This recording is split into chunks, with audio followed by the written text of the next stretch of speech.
ভাই, আপনার বিকাশে ভুলে আমার 5,000 টাকা ঢুকে গেছে। কিসের টাকা ঢুকছে মিয়া? আমি জানি তুমি প্রতারণা কইরা আমার বিকাশ থেকে টাকাগুলো নিয়ে যাইবা। আস্তাক ফিরুল্লাহ, কি বলতেছেন ভাই? আপনি শুধু আপনার ব্যালেন্সটা চেক করেন, দেখেন আমার টাকাটা ঢুকছে কিনা। না না, আমি কোনো কিছু করতে পারবো না। শুনছি তোমরা নাকি বিকাশের মধ্যে কোড পাঠাও, তারপর কোড বললে তোমরা বিকাশ থেকে সব টাকা নিয়ে যাও। কি বলতেছেন ভাই?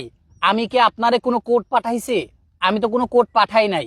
আপনি শুধু ব্যালেন্সটা চেক করেন, চেক করে দেখেন আমার 5,000 টাকা গেছে কিনা। যদি যায় আমারে পাঠাই দিয়েন, আর না গেলে নাই। ঠিকই তো কইছো। আচ্ছা, আমি ব্যালেন্স চেক কইরা তোমরা জানাইতেছি। আচ্ছা ঠিক আছে ভাই, আমি অপেক্ষা করতেছি। এই হচ্ছে বিকাশ, পিনকোড দিয়ে ঢুকিত ব্যালেন্স। হাই হাই, আমার তো 1 টাকাও নাই। এই তো টাকা চলে আসছে।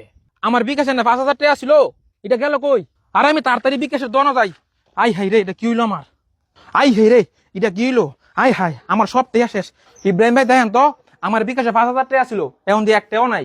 কি বলতেছেন? টাকা ছিল এখন নাই? আপনি কি কাউরে কোনো কোড দিছেন? আরে না, আমি তো কাউরে কোড দেই নাই। তবে একজনে আমার ফোন দিয়ে বলছে আমার বিকাশে নাকি ভুলে 5,000 টাকা আসছে। সে আমারে কইলো ব্যালেন্স চেক করতে। ব্যালেন্স চেক করার পরে দেখি হের 5,000 টাকা তো আসেই নাই, আমার 5,000 টাকাও নাই। আরে ভাই, আপনিও ধরা খাইয়া গেলেন।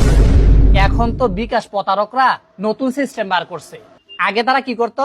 মানুষকে ফোন দিয়া বলতো যে আপনার বিকাশ বন্ধ করে দেবো। কি করতে হইব? যে বিকাশ একটা কোড গেছে, আমার কোডটা বলেন।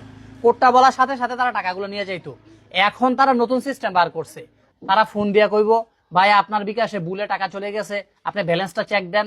তুমি ব্যালেন্স চেক দিতে যাইবা, ব্যালেন্স চেক দিতে গিয়ে তুমি তোমার বিকাশে পিন কোড দিবা, দেখবা তারা তোমার টাকা সব মাইরা দিছে। আরে ভাই কোন কি, ওদের থেকে বাঁচবো কিভাবে? শোনেন ভাই, এ জাতীয় প্রতারণা অনেক বাইরে গেছে গা। এই জন্য আমাদেরকে সতর্ক থাকতে হইব। যে এই ফোন দেখ কোনো কিছু বলা যাবে না। আর কারো টাকা যদি ভুলে আইসেই পড়ে, তাকে বলতে হইব যে আপনি সরাসরি এসে নিয়ে যান, নাইলে আমার ভিডিও কল দেন, তারপরে আপনার টাকা দেবো। আর আপনাদের দর্শকদেরকে বলতেছি, এটা কিন্তু কোনো অবাস্তব কাহিনী না, কাল্পনিক কাহিনী না। এটা বাস্তবে এইভাবে টাকাগুলো মেরে দিচ্ছে। আমার সাথে এগুলো অনেকবার ঘটছে। সুতরাং সবাই সচেতন হন। সকলকে জানানোর জন্য ভিডিওটা বেশি বেশি শেয়ার করেন।